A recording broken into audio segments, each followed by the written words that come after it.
Bati. Jatend piny Kenya Uhuru Kenyatta osingo mar neno ni chenro mar rwako loch manyien otim e yo manyangafu ka oluwore gi dwaro mar chik. E twak mare kata kamano, Uhuru okone jo Kenya pod nyaka non matut adieri e kaka bede migepe mag piny owacho itayo. Uhuru oloso bang' doho mamalo mogik golo ng'eto mayango William Ruto kaka jaloch e yiero maduong' mokalo.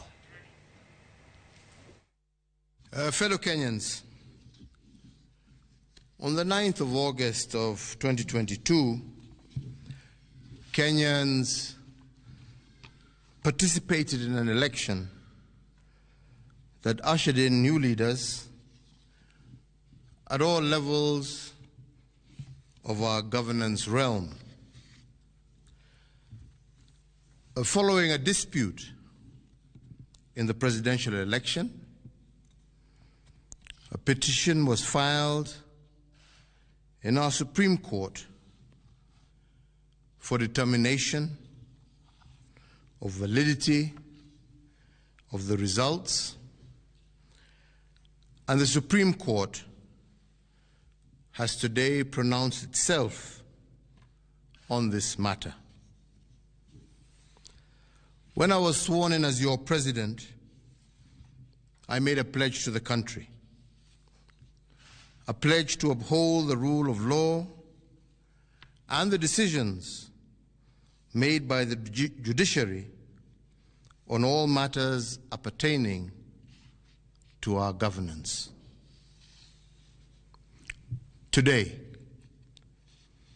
the Supreme Court made a ruling on the presidential dispute, upholding the results announced by the Independent Electoral and Boundaries Commission on the 15th of August, 2022. And in keeping to the pledge that I made to uphold the rule of law when I took the oath of office, I commit to executing the orders of this court to the letter. The process of handing over is in progress through the Assumption of Office Committee, which actually has already begun its work as of August 10th, 2022. And indeed, it is my intention to oversee a smooth transition to the next administration, and all the necessary orders to facilitate this process have already been issued. And because democracy is a work in progress, I urge the country to respect the institutions that midwife our new leaders. And in doing so, I also urge citizens to constantly put them under scrutiny, for this is the civic duty of every single Kenyan. In particular, this civic duty requires every citizen to constantly put the truth presented by our constitutional institutions to test. And they must test them for coherence, but also for correspondence.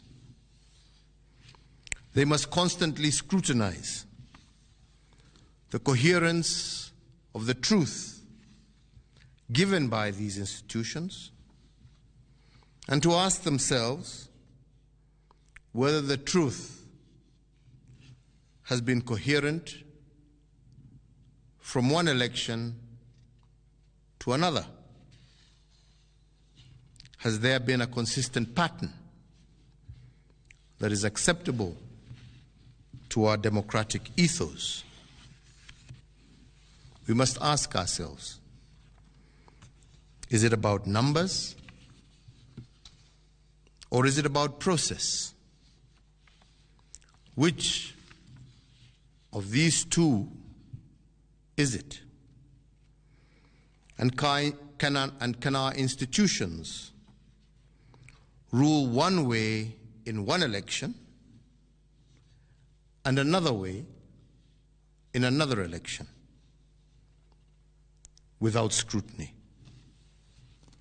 I do invite you, Kenyans, to keep vigil and indeed to hold all institutions to account.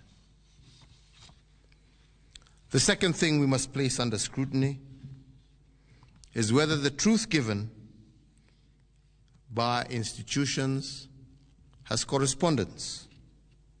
That is, do the truths given by our institutions correspond with what is observable by the citizen?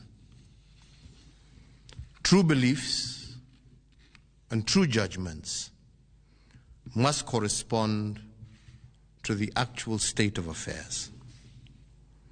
But do our constitutional institutions meet this threshold? While we must appreciate these institutions, we must also hold them to account at every juncture.